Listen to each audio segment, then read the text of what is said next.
Om Jaya Guru, Jaya Guru, Jaya Guru Parima, Shri Guru, Shri Guru, Shri Guru Hakshama, Jaya Guru, Jaya Guru, Jaya Guru Parima, Jaya Guru, Jaya Guru, Jaya Guru Parima. Shri Guru, Shri Guru, Shri Guru Hakshama, Shri Guru, Shri Guru, Shri Guru Hakshama. Om Namo Bhagavate Ramakrishnaya. Om Namo Bhagavate Ramakrishnaya. Om Namo Bhagavate Ramakrishnaya. Om Namo Bhagavate Ramakrishnaya. Meus queridos amigos, sejam todos bem-vindos a mais um desses vídeos de perguntas e respostas desenvolvidos aqui.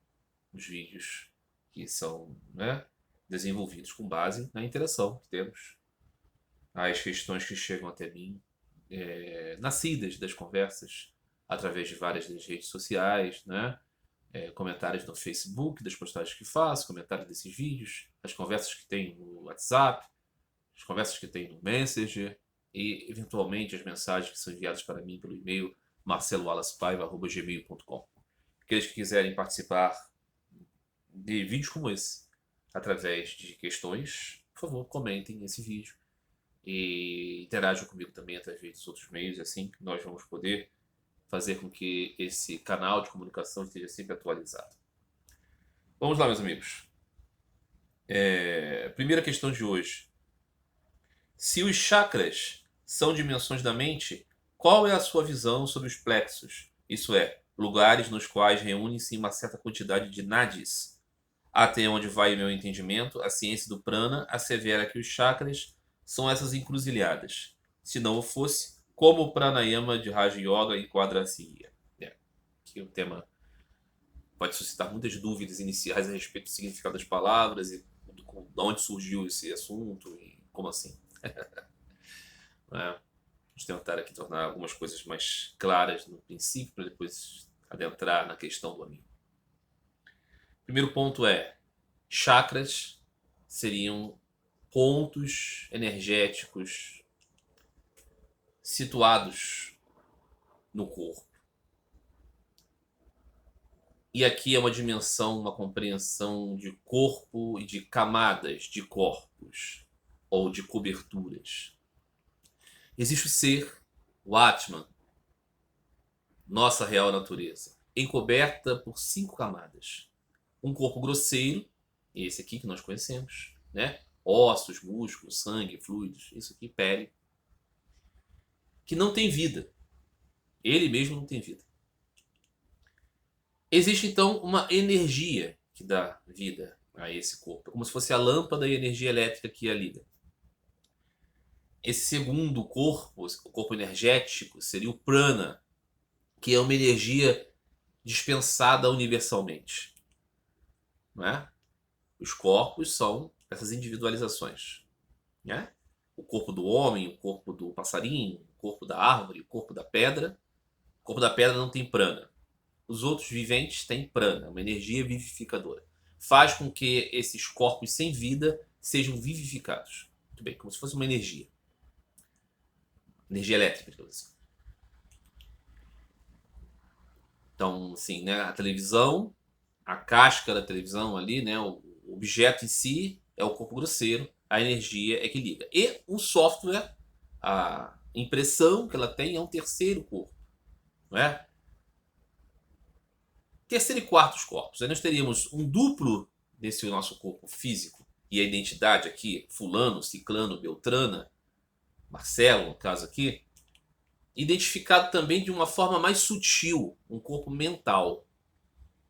É aquilo que as pessoas que acreditam, né, compreendem, a ideia da projeção astral, elas caminham nesse astral com esse corpo mental.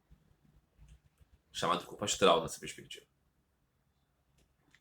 Ainda existiria um quarto corpo, que seria o corpo do eu do indivíduo, da consciência do eu.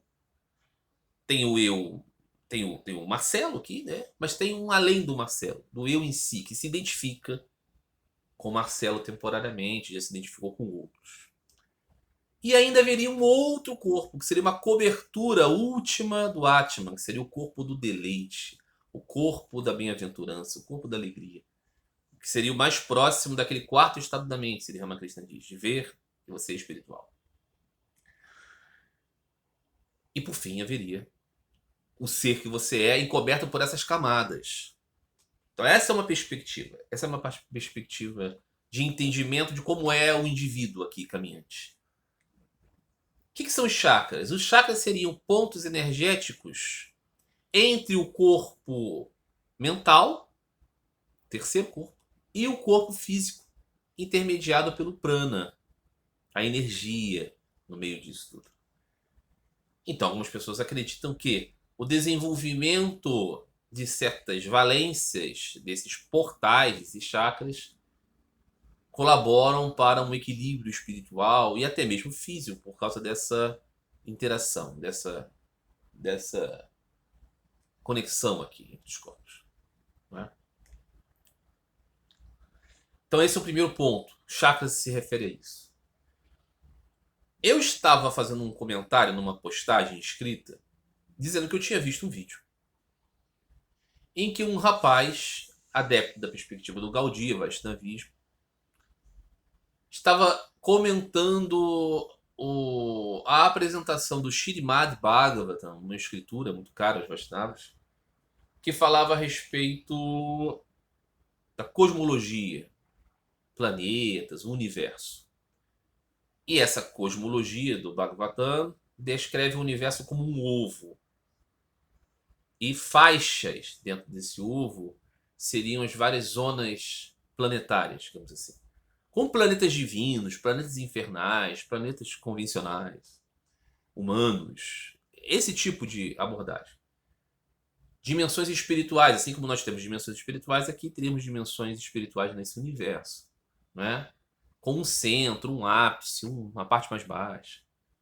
E esse rapaz, no vídeo, estava fazendo uma alusão a que essas faixas no ovo do universo, e ovo porque, né, é o ovo e a semente, o sêmen é o purusha, o ser, ou seja, a prakriti é o ovo, a semente da vida, da consciência é o purusha. Assim como o óvulo, né? Você tem o embrião, né, formado do óvulo e do esperma, né? Essa é a mesma concepção.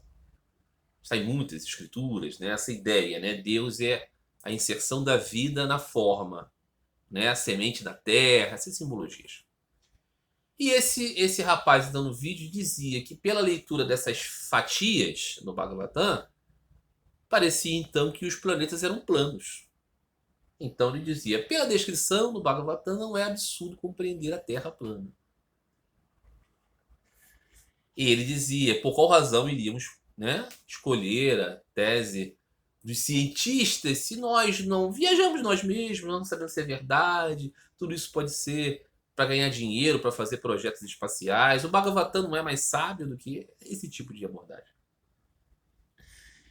E eu comentava dizendo que a descrição do Bhagavatam é uma descrição espiritual das coisas, filosófica das coisas. Está querendo falar a respeito disso, né? A vida inserida na Prakriti, Purusha e Prakriti. Está falando das dimensões dos planetas como dimensões de mundos onde os jivas atuam de acordo com certos estados.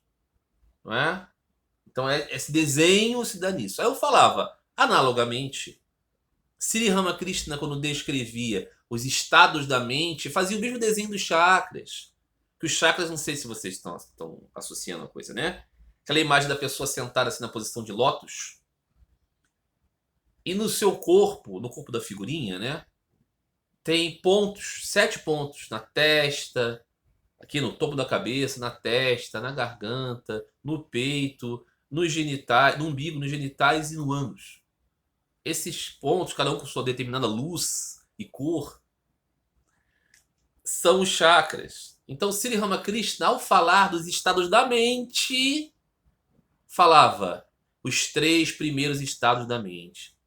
São aqueles em que o indivíduo, embora tenha conseguido o raríssimo nascimento humano, ele fica preso às questões da animalidade, ao ânus, aos genitais e ao umbigo. Ou seja, defecar, urinar, reproduzir e comer. Ele pode ter um diploma universitário, pode ser presidente da república, rei, qualquer coisa. Mas ele é preso a essas condições. São os seus objetivos na vida, são esses. Sobrevivência. Então ele ficou nos 3 estados mais decaídos da mente. Desperdiçou o seu nascimento humano. Então há um 4º estado da mente, que é o do coração. Veja, o chakra do coração. Na qual o indivíduo percebe que ele é um ser espiritual. Ele fala, não é só me alimentar, defecar, me proteger da chuva e do frio e morrer. Não, há uma outra coisa. Aí ele continua avançando nisso e ele chega até a garganta, que significa o quê? Chakra da garganta, ok? Mas Sri Ramakrishna não fala chakra, fala o portal. A ideia, né, do 7º céu, 7 portais para Deus. E aí ele fala o quê? Esse indivíduo que chegou nesse grau, ele é aquele que tudo é harikata. Tudo que ele fala é sobre Deus, sobre o Senhor. É claro que as pessoas olham para ele com certa estranheza, com certo enfado até. Esse cara, tudo que ele fala é sobre Deus, Deus, Deus, Deus, Deus, Deus. Isso é um estado. Aí ele avança nisso e chega até o portal da testa, a qual ele vê no mundo Deus. No seu ideal, Deus aparece para ele. Que é um sujeito também um pouco estranho, né? Que ele sai abraçando, né? Chaitanya Mahaprabhu abraçou as árvores negras e dizia, meu Krishna, meu Krishna. As pessoas olham para ele e falam, completamente abilolado, mas ele tem uma visão divina, estado da mente. E aí, se ele avançar mais ainda, ele chega ao topo da cabeça, o portal do topo da cabeça, na qual ele escapa da gaiola. E aí ele não fala mais com o corpo e a mente. Esse indivíduo fica assim como uma estátua de madeira e ele morre depois de um tempo. Se ele não voltar, diz Thakur, algumas almas vão e voltam. Ele, Sri Ramakrishna, vão e voltam. E ele disse, eu gosto mais do 6º e do 5º. Falar sobre Deus, ver Deus. Esses são os meus prediletos. Porque ele é devoto.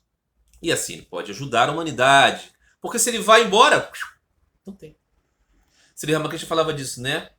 3 sujeitos passaram por um lugar, tinha um muro altíssimo, eles subiram um muro, primeiro subiu um muro, viu e falou, pulou. Maravilhado. Ninguém sabe o que ele viu, ele não voltou. O terceiro chegou lá, subiu, falou, nossa, tem uma maravilha aqui. Pulou e nunca mais voltou. O terceiro foi, subiu, animado, ficou maravilhado, mas voltou para contar o que tinha. Esse, por amor aos outros, fez isso. Superior, esse último o quê? Superior, esse último. Então, Sri Ramakrishna dava esse delineamento. Ele não estava falando aqui de acupuntura, passes, organização energética do corpo. Não. Estava falando de dimensões da mente em relação ao anseio. Por quê? Porque Sri Ramakrishna estava negando a existência dos chakras? Não. Mas ele estava elevando a percepção para a questão do anseio. O que eu dizia aqui analogamente? Nós não devemos olhar para o corpo e pensar nesses campos e fazer qualquer coisa a respeito disso. Nós devemos ansiar por Deus. Assim como o indivíduo não deve olhar para o universo, a descrição do Bhagavatam, e pensar em descrições geológicas dos planetas. Isso como astronomia comum. Deve pensar nisso como uma proposição da ordem do universo, da vida inserida por Deus, e de quanto tudo faz sentido dentro de um plano maior, onde você pode até não entender por que existem seres demoníacos, seres angelicais, deuses, demônios, pessoas normais, sofrimento, dor, dualidade. Tudo isso faz parte de um projeto maior, uma arquitetura divina. Esse é o ponto. Que, ao meu entendimento, deve ser observado e não ficar lutando contra a ciência materialista, dizendo, não, vocês são tolos, vocês não entendem, vocês estão mentindo. Isso só leva à obscuridade. Da mesma forma, então eu dizia, Sri Ramakrishna não apontou para os caminhos, né, do Ayurveda, para os caminhos do Yoga de Patanjali, para o Hatha Yoga, para o Pranayana, para essas coisas. Ele falou, certa vez perguntaram para ele sobre o caminho do Hatha Yoga, ele disse, O caminho do yoga, ele é muito centrado no corpo. Isso prende as pessoas ao corpo. Então, essa preocupação, limpar as narinas, os genitais, né? Essa limpeza de purificação ritual, a preocupação com as posturas físicas, a posição do sol, a respiração, tudo isso é uma preocupação que tem o seu lugar lá no escopo desses yogis. Mas não tem lugar na via do Bhakta. Não significa dizer que seja proibido, mas a tendência é que se você, assim como Sri Ramakrishna diz, não se enganje tanto nas questões sociais e políticas e tudo mais assim, porque isso vira o seu tesouro. Onde está o seu tesouro, está o seu coração. É simples.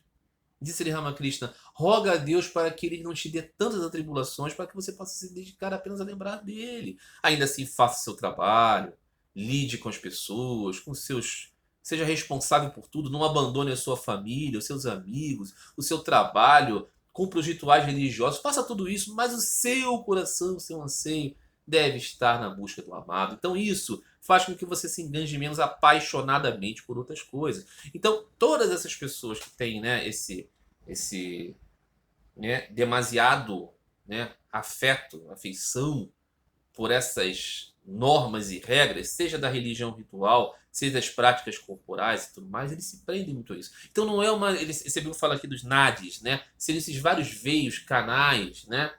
Como no corpo humano nós temos as veias sanguíneas, então nesse corpo astral nós teríamos esses canais ligando esses centros energéticos. Não é uma negativa do corpo energético, do prana, não é nada disso, não. Assim como Sri Ramakrishna não negava também a reencarnação, mas ele dizia, não é esse o ponto, né? Ficar pensando muito nisso. Pensa agora, pensa que você tem uma vida só agora. Anseia por Deus e busca Ele agora. Ele estava negando a reencarnação? Não, faz parte do seu sistema. Só que não é a parte essencial. Então, o cerne da questão aqui, o amigo talvez tenha entendido que era uma negação dos chakras como tal. Não, é um direcionamento para entender isso como uma coisa mais superficial, focar mais sim na dimensão da mente como aquela que tem um fiapinho de liberdade. Sri Ramakrishna não acreditava em livre-arbítrio como se entende normalmente. Ele falava assim, nós somos muito condicionados, somos muito conduzidos, somos muito presos, atados por milhões de circunstâncias. Então, a pouquíssima liberdade que temos é para direcionar o nosso anseio. No primeiro momento, você tenta ser um karma yogi. Você não é ainda porque você não viu Deus. Aí você fala assim, eu vou ser um instrumento de Deus. Fazer as coisas para Deus. Aí depois o outro, você avança nisso, a sua mente se purificou um pouco mais, você fala, na verdade eu não sou um instrumento, eu não sou um agente de Deus, eu sou um instrumento de Deus, sou menos do que agente. O agente é Deus, eu sou o seu instrumento.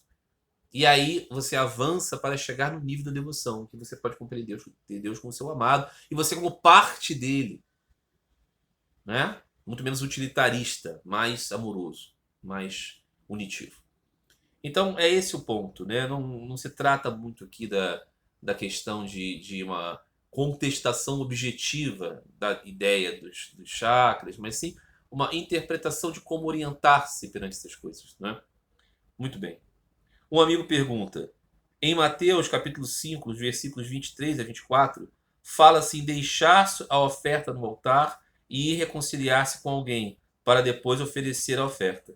Eu entendo que essa oferta é um animal ou cereal, e entendo esse altar era um altar para matar os animais. Dúvida, que tipo de oferta seria essa? Seria a oferta da gratidão? Seria uma oferta voluntária? Muito bem. Aqui está falando do capítulo 5 de Mateus, que é o início do Sermão na Montanha. Né? O Sermão na Montanha está contido no Evangelho de Mateus, nos capítulos 5, 6 e 7. É o grande discurso espiritual do Senhor Jesus.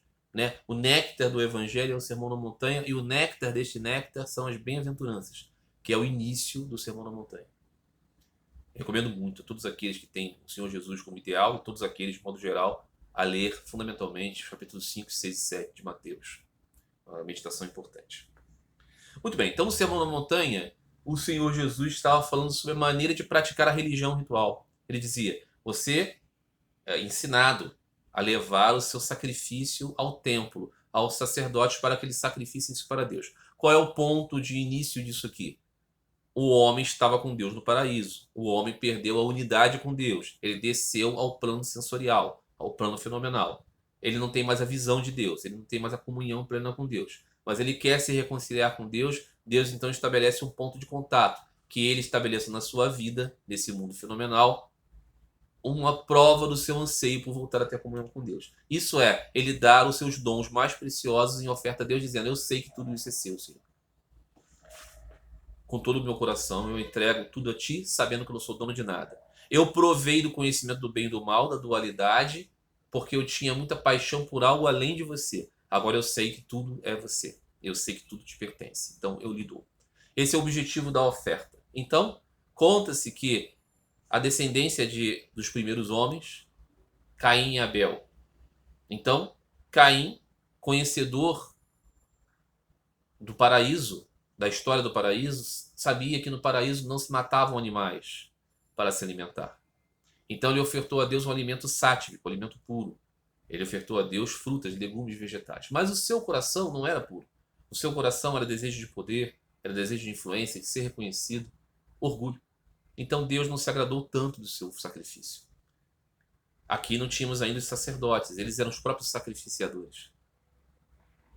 Mas então Abel, que tinha um coração puro, ofereceu para Deus aquilo que ele tinha de mais precioso. Ele era um pastor. Então ele ofereceu um cordeiro para Deus, um cordeiro puro, imaculado, o melhor cordeiro que ele tinha, o seu melhor tesouro. Ele ofereceu a Deus e Deus aceitou, ainda que o seu oferecimento fosse um animal abatido, fosse tamásico, mas a sua motivação era pura. Sri Ramakrishna diz isso. O devoto deve buscar a alimentação vegetariana. Mas não adianta nada ele ser lacto-vegetariano se ele não pensa em Deus. Aí é melhor que ele coma carne mesmo, para pensar em Deus. Se ele pensa em Deus, ele está numa condição melhor. Isso não significa dizer que Sri Ramakrishna estava desprezando a alimentação lacto-vegetariana. O que ele estava querendo dizer é que o coração do prasada, alimento abençoado, é oferecer a Deus com todo o seu amor puro. E aqui nós temos isso em Caim e Abel. E nós temos isso como uma metodologia do sacrifício. Os judeus ofereciam essas coisas, né, cordeiros e animais, porque isso era mais precioso em uma sociedade agropastoril, né? Então, nós estamos, para Deus não tem nenhum valor cordeiro. É claro que aquele cordeiro depois era a alimentação dos próprios sacerdotes, das próprias pessoas. Nós vemos isso nos ritos de matriz africana, né? Oferece às divindades, aos orixás, os alimentos, animais, vegetais, bebidas, seja como for, de acordo com cada orixá. Não porque os orixás em si precisem disso, mas porque esse é um ato de elo vinculativo, afetivo entre o orixá e a pessoa que está aqui identificada nessa associação. Então esse ponto de partida é comum a muitas religiões. Então assim estava lá também.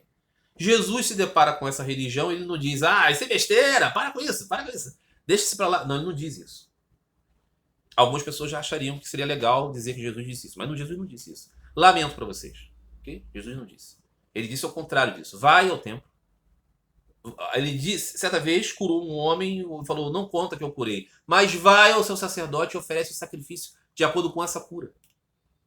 Ou seja, ele aprovava completamente o sistema religioso. Ele aprovava. Lamento, tá bom? Ele acreditava que o templo de Jerusalém é a casa de Deus. Você pode não gostar disso, querer transformar Jesus em uma outra coisa.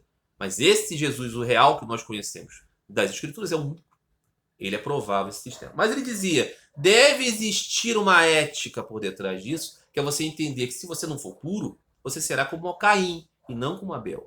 Então não é muito exatamente o que você faz, mas é com que motivação você faz. Então você deve deixar lá a sua oferta no altar, não importa aqui o que era, né? Os pais de Jesus ofereceram 2 pombinhas para o sacrifício quando levaram Jesus ao templo.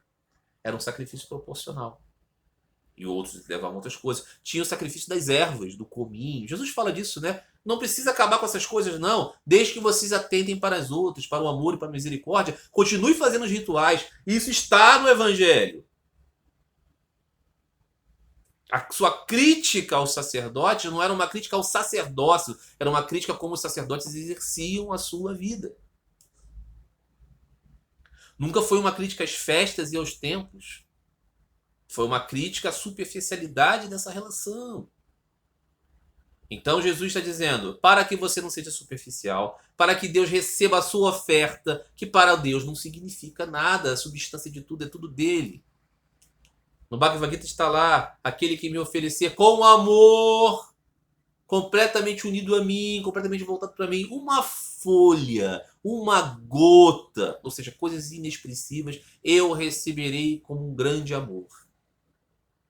Esse é o ponto. Então a oferta aqui tem esse sentido. E Jesus está falando, para que essa oferta seja limpa, aceita, e você está mal com o seu companheiro, com o seu irmão, com o seu amigo, vai lá se resolver com ele primeiro, purifica, pacifica essas relações, aí você oferta a sua oferta ao altar de Deus e ela será bem-quista. Esse é o ponto. Então a oferta aqui são os nossos dons. Nós oferecemos. Aí significa dizer o quê? Então, para estar bem com Deus, eu preciso dar o meu carro para Deus. Não, não é isso. Não é isso. Coisas singelas mesmo. Então, por exemplo, né, você oferta flores, incenso, lamparinas, água. Tudo isso tem a ver com os seus sentidos, ok? Odor, olfato, paladar, tato. Depois você come esse praçada oferecido. Mas você gastou o dinheiro para comprar esse objeto. Você gastou tempo, se preparou, você cuidou de escolher o melhor, a sua mente, os seus atos, tudo isso motivado para Deus. Agora adianta você fazer isso, você ser um vagabundo com o seu vizinho, com a sua família, com os outros. Estraga o seu oferecimento. Esse é o ponto. Ok? Muito bem. Outra questão. Já li em alguns lugares que Jesus foi extremamente humano em todos os aspectos e que supostamente ele teria um apego afetivo de homem em relação a Maria Madalena. Você crê nessa possibilidade ou você acha que ele veio para cumprir especificamente sua missão divina?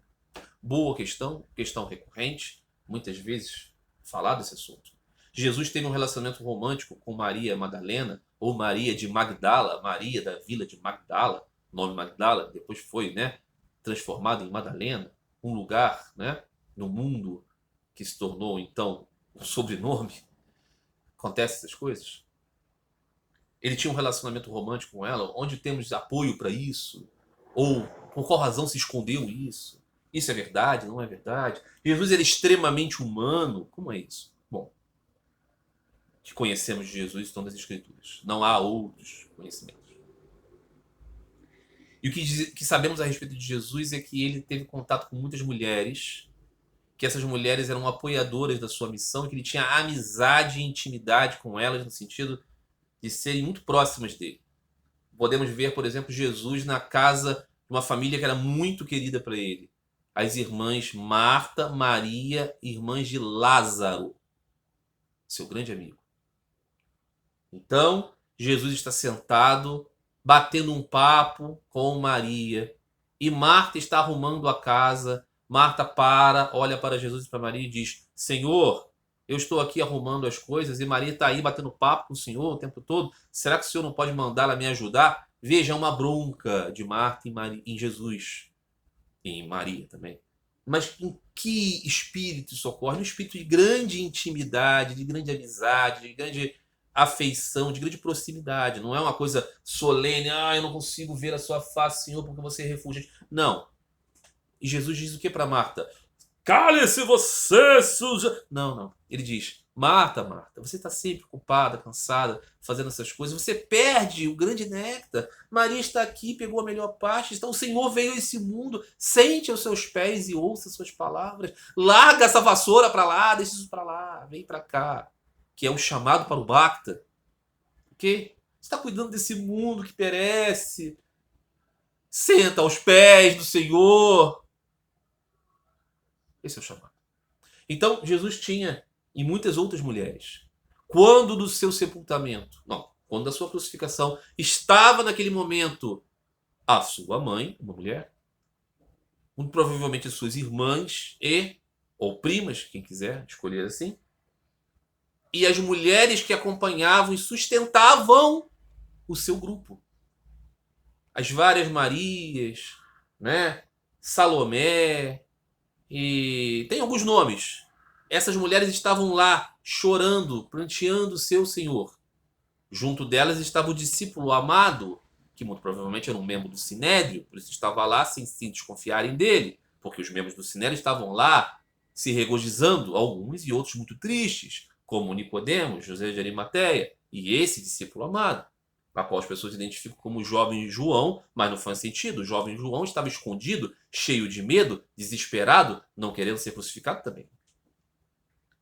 João, filho de Zebedeu, filho do trovão, Boanerges, esse não era esse, porque não falava grego, porque não podia estar dentro do julgamento do Sinédrio, em que Jesus foi julgado, que não podia escrever aquela filosofia neoplatônica, que é o Evangelho de João. Então, temos aqui esses aspectos fundamentais aqui, é que as mulheres estavam presentes, muitas mulheres, não é? Dentre os quais Maria de Magdala, sim, da qual Jesus tirou tantos demônios. Relação de Jesus com Maria de Magdala. Tirou dela demônios e de que ela apareceu no seu sepulcro. Em que circunstância? Ela e outras amigas foram ir ao sepulcro de Jesus para um ato completamente heterodoxo. Passar essências no corpo do Senhor morto para que ele se mantivesse mais tempo preservado. Não era um costume dos judeus fazer isso. Os judeus deveriam se afastar dos cadáveres. Era impureza estar ali. Mulheres, então, nunca fariam esse serviço. As mulheres não eram sacerdotes, as mulheres não eram responsáveis por nada disso. Mas elas estavam arriscando tudo, por quê? Por amor total, prema bhakti, puro amor ao Senhor. Ele estava morto para elas, ele não estava vivo, não estava ressuscitado. Elas não esperavam um milagre, elas esperavam apenas dar sem nada a receber ao Mestre amado. Porque elas são puras devotas do Senhor, que a igreja cristã ortodoxa oriental chama de mulheres miróforas, aquelas que carregavam a mirra. Então elas chegaram ao sepulcro e Maria de Magdala foi até o fim do sepulcro e viu que ele estava vazio. E lá um rapaz, e depois é dito um anjo, depois é dito que é dois, há muitas controvérsias no registro do Evangelho. No primeiro era só um rapaz, depois esse rapaz virou um ser angelical, depois ele virou que eram dois seres angelicais. E ela vai dizer que o Senhor ressuscitou. E antes disso, ela encontra o Senhor no jardim. Primeiro confunde, fala, pensa que ele é o jardineiro e fala, Senhor, você sabe onde tiraram aqui aquele corpo que estava aqui? É do meu mestre. E depois ela percebe que ele é o próprio Senhor. E ele diz a ela, vá lá falar com os discípulos. Eu vou me encontrar com eles. A Igreja Católica chama Maria de Magdala de apóstolo dos apóstolos. Aquela que foi levar a mensagem apóstolo, significa isso, né? Aos apóstolos. A Igreja Ortodoxa Oriental chama Maria de Magdala de igual aos apóstolos. Pregou o Evangelho depois. Como outras mulheres pregaram o Evangelho, não é? Mas então, essa Maria de Magdala tinha um relacionamento amoroso, romântico com Jesus? Onde tem isso? Em nenhum lugar existe esse registro. Mas não parece, não dá a entender? Não. Se você fosse apostar nisso, por que não Maria, irmã de Lázaro? Faria sentido. Aí assim, mas ela é a prostituta. Nunca foi prostituta. Ela é a adúltera. Nunca foi adúltera. Mas a adúltera que ia ser apedrejada não era Maria de Magdala? Não era Maria Madalena? Não! Isso é a elaboração da cultura popular, dos filmes e das confusões que foram feitas ao longo do tempo. Para facilitar, reuniu-se todos os personagens femininos do Evangelho na figura de Maria de Magdala, Maria Madalena. Mas isso é apenas ignorância. Isso é apenas tosquice. Isso é apenas aquele problema que, para se falar sobre religião, as pessoas pensam que qualquer um pode falar sobre esse assunto, sem nunca ler nada, sem nunca estudar nada, sem nunca conhecer nada. Você pode falar o que você quiser, inventar o que você quiser, está tudo valendo, porque afinal de contas é de domínio público.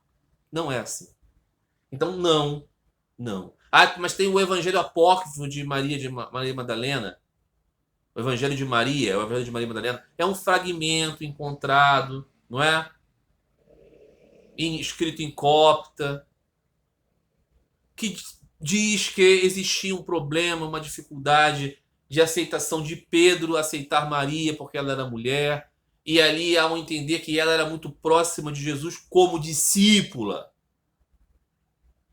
e que Jesus a amou como as amava também. Aí alguns dizem amava mais. Juízo, mas não está caracterizado essa junção. Vejo a questão aqui. não haveria nenhum problema para aqueles homens daquele tempo reconhecer uma relação amorosa de Jesus com uma mulher, porque isso era o padrão. Pedro era casado. O normal era ter uma mulher. Não seria nenhum problema ser um mestre espiritual e ter filhos. Nas histórias das encarnações divinas, nós temos os casais.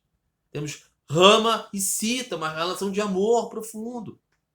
Krishna e Rukmini, as suas muitas rainhas. E a relação ideal com a Shakti, materializada em Radha. Temos Vishnu e Lakshmi, Shiva e Durga. Não existe problema com essa questão. E naquele contexto não existia esse problema. Não existia esse problema. Não há nenhum problema de Moisés ter mulher. Não há nenhum problema com isso. Não haveria nenhum problema. O caso é que não aconteceu. Por quê? Porque o filho da humanidade, o filho do homem, não tem onde repousar a cabeça. A sua missão, que talvez tenha durado apenas um ano, sua vida pública, foi pregar Prema Bhakti, amor a Deus, Bhakti Yoga, amor ao Divino Pai Celeste, que não era conhecido por aquele povo. Aquele povo não conhecia a doutrina do Bhakti Yoga, a doutrina do amor pessoal por Deus. Eles acreditavam numa relação tribal, o povo escolhido, a lei, o sacerdócio, o templo, o ritual, os rigores. Ele veio ensinar misericórdia, quero, sacrifício não.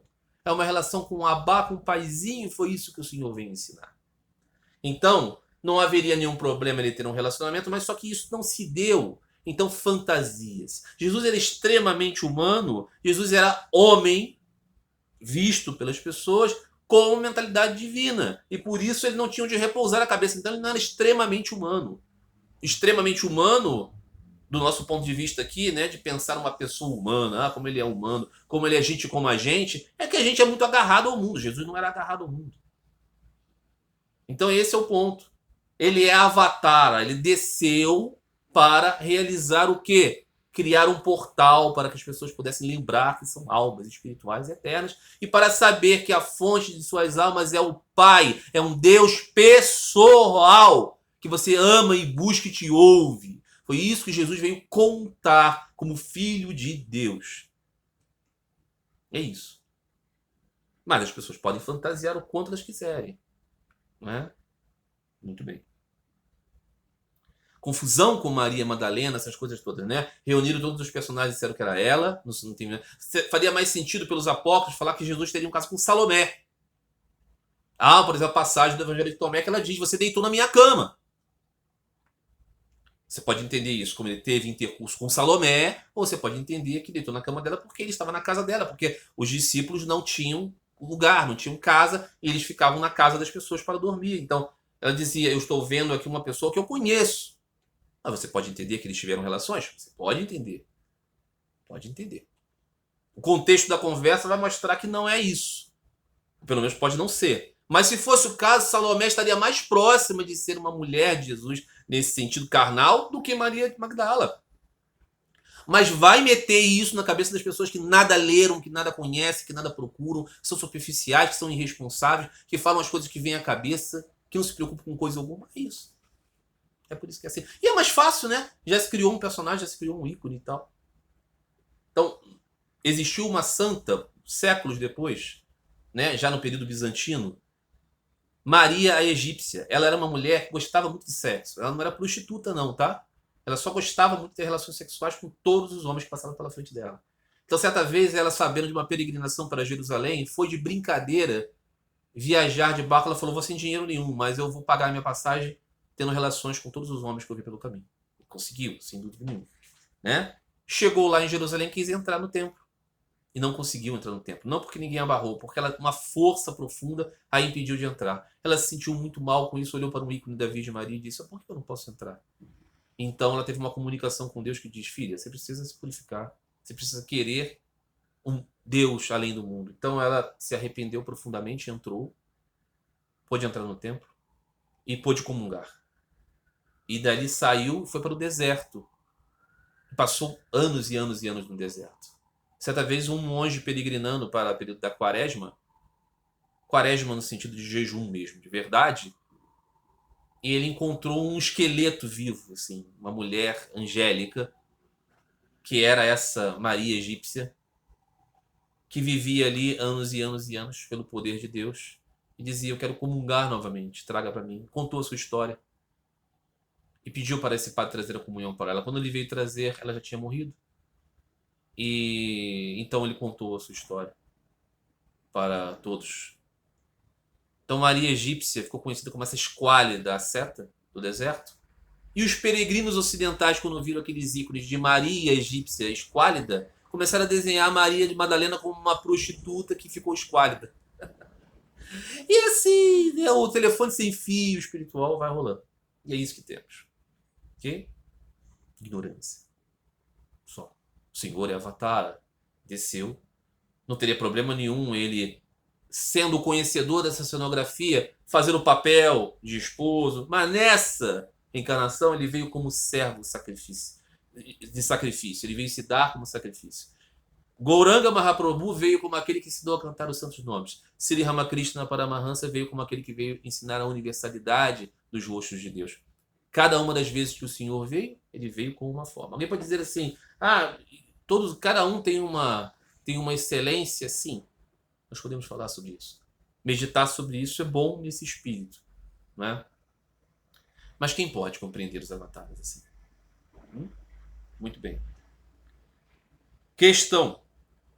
Conhecendo as explanações devocionais do Gaudiya Vaishnavismo sobre as lilas de Deus e os devotos que alcançaram a perfeição, como um eterno existir nas cenas de brincadeira de Krishna com os gopas e gopis de Vrindavan, eu não sinto nenhuma atração por isso.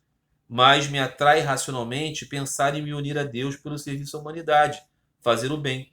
Isso é uma forma de alcançar a união com Deus pelo aspecto Paramatman de Deus? É sobre isso que trata o Swami Vivekananda e Paramahansa Yogananda nos seus ensinamentos sobre adorar a Deus no serviço à humanidade? É como Madre Teresa de Calcutá? Novamente explicando coisas aqui que talvez não sejam muito claras a princípio.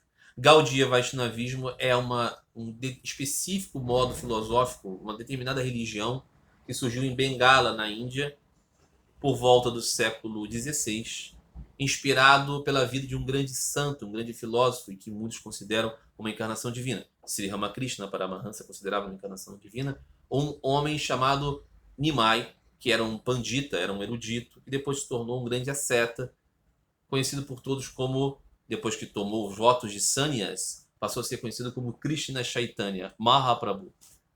Antes era, Gauranga, era o dourado, porque ele tinha uma cor dourada, fisicamente dourada, mais amarelo, assim, dourado. E era chamado de Mahaprabhu, o grande senhor. E foi reconhecido por muitos como um ser divino encarnado e ensinou as pessoas a se unir a Deus através da entrega profunda de amor a Deus, sobretudo em expressar esse amor sem vergonha, sem milindres, através do canto dos vários santos nomes de Deus e na meditação do Mahamantra. Hare Krishna, Krishna Krishna, Hare Hare, Hare Rama, Rama Rama, Hare Hare. Pessoalmente cantava, muito individualmente, o Mahamantra numa conta, e em público, reunido com as pessoas, cantava várias canções populares com os vários nomes de Deus. Ensinou então a necessidade da pureza, da simplicidade, a completa desnecessariedade do sistema de castas, da divisão entre homens, mulheres, pobres, ricos, não é? Apenas o amor a Deus como caminho. Numa época de grande filosofismo, de grandes interpretações áridas a respeito do Brahman pessoal, surgiu esse grande, santo. E dele, do convívio com ele inspirou discípulos próximos, foi criada então uma filosofia. Um dos seus seguidores, Rupa Goswami, criou então a perspectiva do Achintya Abheda Veda, uma filosofia vedântica que dizia a inconcebível diferença e proximidade entre Deus e as almas, entre Deus e o universo. Então, essa perspectiva, o Achintya Abheda Veda, uma escola do Vedanta, foi o corpo filosófico desse Gaudiya Vaishnavismo. Na expressão dessa filosofia se diz que o objetivo fundamental da alma é buscar Prema Bhakti. Mesmo ensino de Sri Ramakrishna, ok? Mesmo ensino. O ensino de Sri Ramakrishna é a vida humana para conhecer e amar a Deus. ensino do Gaudiya Vaishnavismo. O objetivo da vida humana é conhecer, ganhar amor por Deus. Só que esse amor puro faz com que você tenha uma vivência, uma existência com Deus em sua própria svarupa, em sua própria morada. Mesmo ensino de Sri Ramakrishna, que dizia o devoto puro alcança Deus, Deus dá a ele um corpo de amor, que faz com que ele viva com ele, porque Krishna é eterno e os seus devotos são eternos. Ensino de Sri Ramakrishna, ensino do Acintya Bheda Veda. É exatamente igual nesse ponto. Muito bem. Então, o objetivo desses devotos é se reunir com Deus lá em sua morada. Como será isso? De muitas maneiras, porque Deus se relaciona com uns como filho, ele próprio sendo filho da pessoa, com outros ele se relaciona como um amiguinho de infância, com outro ele se relaciona como um companheiro adulto, com outro ele se relaciona como pai amoroso, com outro ele se relaciona como rei poderoso, como ele se relaciona como um amante. Todas essas relações são profundamente espirituais, apenas identificadas ilustrativamente com desenhos de nossas realidades materiais. Mas tudo isso é o reino além de qualquer definição. E aqui essas rasas e não lilas relacionamentos aqui são estabelecidos para dizer a diversidade de modos com que um amante de Deus vai se relacionar com Deus. Não é uma forma só, são várias formas. Então, isso é desenhado, é ilustrado, mostrado, relembrando da vivência do Krishna aqui em Vrindavan, como ele viveu os seus aspectos de relacionamento com as meninas e meninos, pai, mãe, inimigos, amigos, em sua existência aqui diante de nós. Isso é, então, uma espécie de imagem distorcida, é claro, daquilo que existe na realidade eterna. Igual o pensamento dos gregos, né? Esse mundo aqui é uma pálida imagem do que existe na realidade, uma cópia. Então, desenvolvendo assim, eles estão motivando os fiéis a imaginar as suas eternas jornadas de relacionamento eterno com o Senhor, assim, com essas imagens maravilhosas, idílicas, de viver com o pequeno Gopala, com o pequeno Krishna criança, com o Krishna, né, Govinda, com o maravilhoso Govinda, com o meu amigo, mestre, professor, meu amante, meu filho querido, meu pai amado, meu rei supremo. Esse amigo diz, eu leio isso, vejo isso e não tenho atração por nada disso, não quero nada disso, não consigo aspirar por nada disso, isso não me atrai. Esse relacionamento pessoal com Deus não me atrai. O que me atrai mesmo é a ideia de servir a Deus como ajudador da humanidade. O que diz Sri Ramakrishna é que você não consegue ser ajudador da humanidade se você não conhece Deus. E você só conhece Deus se você anseia por Ele. Ansiar por um relacionamento pessoal com Deus é o único caminho para termos amor por Deus. Mas Sri Ramakrishna disse, você também pode imaginar Deus como Brahma, como impessoal, como sem forma. Melhor dizendo, sem forma. Impessoal não, como sem forma. É mais difícil, diz Sri Ramakrishna, porque você tem que se concentrar em alguma coisa para você pensar. Mas Deus Todo-Poderoso, se você tem anseio por Ele, e Ele, por sua vontade, te dá qualquer visão dele.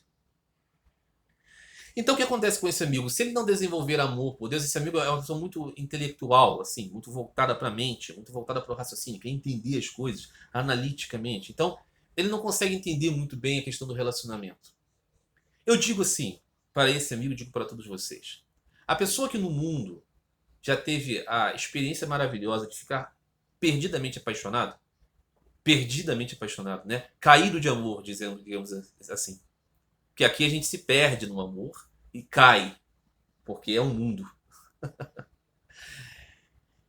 Como é que é a nossa vida como pessoa apaixonada? A gente fica pensando na pessoa amada o tempo inteiro, desde que acorda até a hora de dormir. Quando dorme, geralmente sonha com essa pessoa.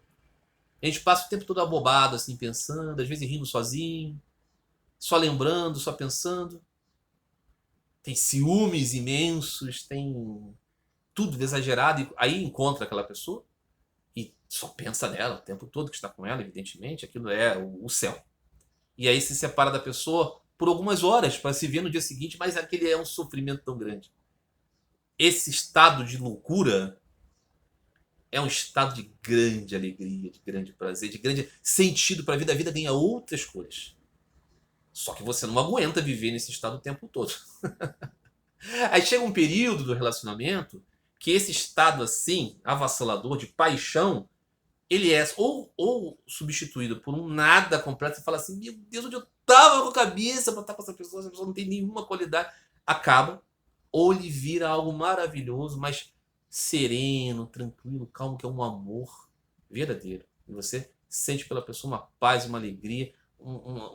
Aquela pessoa é como um você. Você não tem mais nenhuma aflição em relação a nada, você está completamente seguro, você não tem mais ciúme, mas isso não é desamor, não, isso é completo companheirismo. Essa bem-aventurança desse estado vem depois de você ter alcançado paixão, não vem antes. Quando vem antes é só uma coisa assim meio blasé, assim. Quando vem depois, vem solidificado pela paixão que trabalhou. Então é pelo amor vigoroso, visceral a Deus que a gente alcança. Só que aí há uma diferença. Com Deus, você não cai de amor, você não se perde, você se acha e você sobe. E nunca acaba o estado de amor sublime, de unidade profunda. Então, o nosso trabalho como buscadores da aspiração pelo amor é buscar o verdadeiro amor em Deus. Então esse amigo não está conseguindo visualizar isso. Aí ele diz, eu quero ajudar as pessoas, ajudar. Enquanto nós não conhecemos Deus, o nosso desejo de ajudar as pessoas é só orgulho, é só vontade de fazer coisinhas que a gente gosta. E de talvez aplicar algum tipo de senso à nossa razão, à nossa análise. Não é possível ser um Karma Yogi, ser um Jnana Yogi sem amar a Deus, sem conhecer Deus. Você pode estabelecer metodologias do Karma Yogi e do Jnana Yogi como modos de alcançar devoção. Então esse amigo fala aqui dessas rasas de relacionamento descritas pelos Gaudiya Vaishnavas. Ele diz, eu não quero isso, ficar correndo com Krishna junto com as vacas divinas em Vrindavan eterna, em Goloka. Eu não quero isso, esse Madhurya rasa de ser uma das gopis. Eu não quero esse relacionamento. Ele não quer Krishna, ele não quer Deus. Isso para ele não faz. Mas ele quer ser um agente de Krishna. Se você não ama esse senhor, você vai ser agente dele como? Vai ser agente dele nada, você vai ser agente seu. Você só pode ser agente desse Supremo Senhor se você o ama profundamente, se ele é seu Senhor amado, a qual tudo você faz vendo seus pés mortos. Né? Então ele diz, será que isso é o Paramatma? Não, o Paramatma dos yogas não tem nada a ver com ajudar os outros. Os yogas não querem ajudar o mundo coisíssima nenhuma, eles querem sentar lá, se concentrar em Vishnu no coração e alcançar o Senhor dentro do coração e viver uma bem-aventurança no coração. Por isso trata tanto do seu corpo, da sua mente, da sua respiração, cuida da sua limpeza corporal. Então tem aí para o mundo. Eles já entenderam que o mundo é transitório mesmo, estão querendo escapar da transitoriedade. Então não tem nada a ver com Paramatma aqui, nada a ver. Isso é só mesmo um pensamento secular, agarrado mesmo à ideia. Ele diz assim, é isso que Swami Vivekananda, Yogananda Paramahansa. Swami Vivekananda queria, o objetivo era ajudar a humanidade materialmente. Claro, também com consciência espiritual. Mas Swami Vivekananda tinha um pensamento diferente de Sri Ramakrishna. Ele queria organizar estradas, poços, hospitais, elevar materialmente a Índia e tudo mais. Sri Ramakrishna nunca se preocupou com isso. Então, Swami Vivekananda tem uma proposição de entender assim, servir Deus no pobre. Sri Ramakrishna ensinava isso. Só que Sri Ramakrishna ensinava isso como parte de um amplo contexto de amor único a Deus. Então, no final das contas, você veria, quando conhecesse Deus, você veria Deus também no pobre. Você saberia que Narayana está em todos. Swami Vivekananda inverteu um pouco isso, falou assim, você pode até amar a Deus, o importante é que você faça coisas. Então, porque Swami Vivekananda era esse que se ardia com a desigualdade do mundo, enquanto Sri Ramakrishna sabia que a desigualdade do mundo era o playground do Senhor. Vamos ser honestos e claros, com todo o respeito, devoção, admiração a Swami Vivekananda. Ele foi para direcionou a sua atividade para um caminho um pouquinho diferente desse Sri Ramakrishna. Sejamos claros, objetivos aqui. Paramahansa Yogananda pregava uma mensagem muito parecida com o de Swami Vivekananda. Foi evidentemente inspirado no Swami Vivekananda, que abriu as portas para todos os pregadores de Vedanta e coisas parecidas no Ocidente. Não é? Ele pregava também essa ideia de você unir as possibilidades de meditação, devoção, ação social, mas menos ação social, no caso de Paramahansa Yogananda.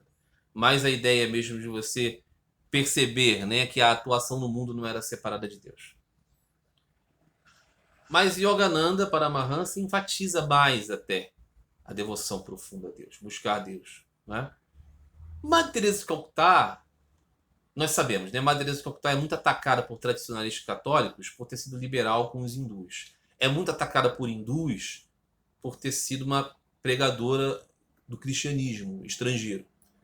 Ela é muito atacada por progressistas por acharem que ela é uma falsidade, por ateus que dizem que ela estava querendo apenas explorar os pobres, ganhar uma falsa fama.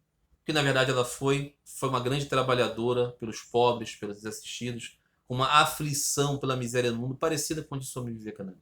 Só que ao contrário de Swami Vivekananda, que morreu sabendo que iria para o seu mestre, que dizia tudo isso aí que eu falava sobre ajudar os pobres e fazer, tudo isso aí está atrás, muito atrás dele, o mestre, eu vou para ele, é para ele que eu estou indo. Eu sou como uma criança que busca sua mãe. Swami Vivekananda disse, no final das contas, eu sou um devoto coberto pela figura do Jnana e do Karma. Madre Teresa de Calcutá, infelizmente, morreu numa aflição de não ter fé por Deus. Ela tinha muito amor pelos maltratados do mundo, mas ela não conseguia compreender Deus, ver Deus, sentir Deus. Ela tinha um grande vazio. O que mostra que você não alcança Deus através de obra social. Se você alcança Deus, você realiza obras sociais maravilhosas, mas você o vê. Se você não busca Deus, você não vê. E você sofre, porque a nossa alma precisa de Deus. Dizendo isso assim com toda a afeição e respeito por essa grande pessoa que foi Madre Teresa de Calcutá, mas ela não é um exemplo de Bhakta, e ela não estava vinculada a nenhum Paramatma, nada disso. Ela mostra o trabalho de uma pessoa que ficou coberta pela capa desta energia poderosa do Senhor, que é muito difícil de furar mesmo, como disse Sri Krishna no Bhagavad Gita. Tá bom? Então é isso. Esse amigo, ele precisa entender que você vai fazer as coisas. Faça, haja, faça o bem. Alimenta o faminto, veste o nu, visita o preso, o adoentado, acolhe o estrangeiro, abriga o desabrigado. Na sua cabeça, faz isso como um servidor de Deus. Em algum momento vai chegar o ponto em que você vai ter alguma visão de que você é, na verdade, um instrumento de Deus. Em algum momento, então, pode surgir um anseio por Deus mesmo. É isso, meus amigos. Essas foram as questões de hoje. Temos muitas aqui ainda. Que alegria. Envie também seus comentários. E vamos continuar essa conversa aqui em próximos vídeos dessa série de perguntas e respostas. Um grande abraço a todos vocês. Fiquem todos em paz. Fiquem todos com Deus.